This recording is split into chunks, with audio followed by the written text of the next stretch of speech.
Tantale, fils de Zeus et de la princesse Plota, régnait sur le royaume lointain de Phrygie. Grâce à sa noble lignée, il jouissait de privilèges sur l'Olympe, partageant ainsi la table des dieux lors de leurs banquets.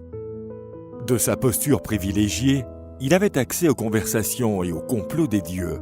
Même s'il était accueilli par les dieux lors de ses voyages sur l'Olympe, il ne respectait pas l'hospitalité de ses hôtes.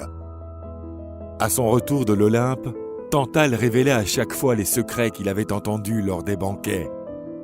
Une autre fois, il vola du nectar et de l'ambroisie sur la table des dieux. Il s'agissait de mets qui rendaient immortels et qui, par conséquent, étaient réservés aux dieux. Les dieux étant omniscients, ils savaient ce qu'avait fait Tantale. Cependant, parce qu'ils appréciaient sa compagnie, ils fermèrent les yeux et ne le punirent pas. Tantale souhaitait rendre l'hospitalité des dieux en leur offrant une fête dans son palais. Zeus, Hermès et Déméter acceptèrent son invitation et confirmèrent leur présence. Le roi suivit les préparatifs du banquet. Il voulait que l'événement soit parfait. Ainsi, il recevrait d'autant plus les grâces des dieux. Il appela son fils Pélops et lui dit « Mon fils, aujourd'hui, tu auras l'honneur de partager une table avec les dieux de l'Olympe en personne. Merci mon père bien-aimé. Enfin, j'aurai le privilège d'être comme vous, en présence de mon glorieux grand-père. » Le jeune Pélops se rendit dans ses appartements afin de se préparer pour le banquet. Tantale convoqua le cuisinier et lui dit « Aujourd'hui, vous préparerez le plus splendide des repas. » Le roi murmura quelque chose à l'oreille du cuisinier, qui, en entendant, ne put lui dissimuler son inquiétude. Les dieux arrivèrent au palais et furent reçus avec révérence. Le service du banquet débuta et les personnes présentes évoquèrent les sujets les plus divers. Puis Zeus demanda « Où est mon petit-fils ? Vous m'avez dit qu'il serait parmi nous. » « Ne vous inquiétez pas, mon père, il sera bientôt à table avec vous. » Vint le moment du plat principal. Le cuisinier apporta un beau ragoût, dont l'arôme était incomparable.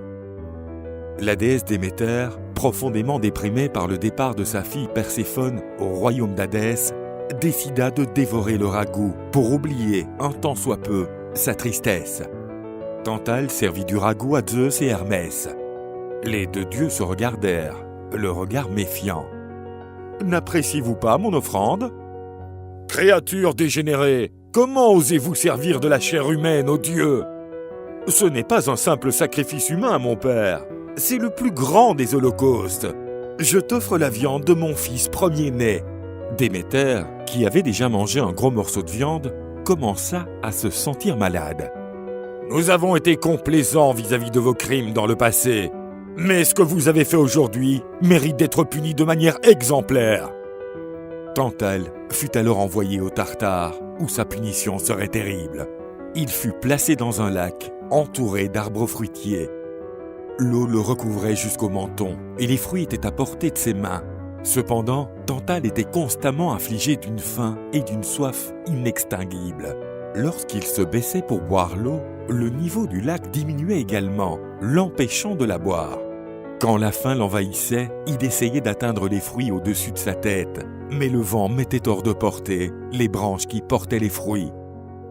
Les dieux décidèrent alors de ressusciter l'innocent Pélops. Ils le reconstruisirent. Désormais, il était plus beau qu'auparavant. Cependant, il lui manquait une épaule, qui avait été dévorée par la déesse Déméter. Zeus demanda à Héphaïstos de fabriquer une épaule en ivoire pour son petit-fils. De nouveau vivant, Pélops deviendrait le roi du Péloponnèse.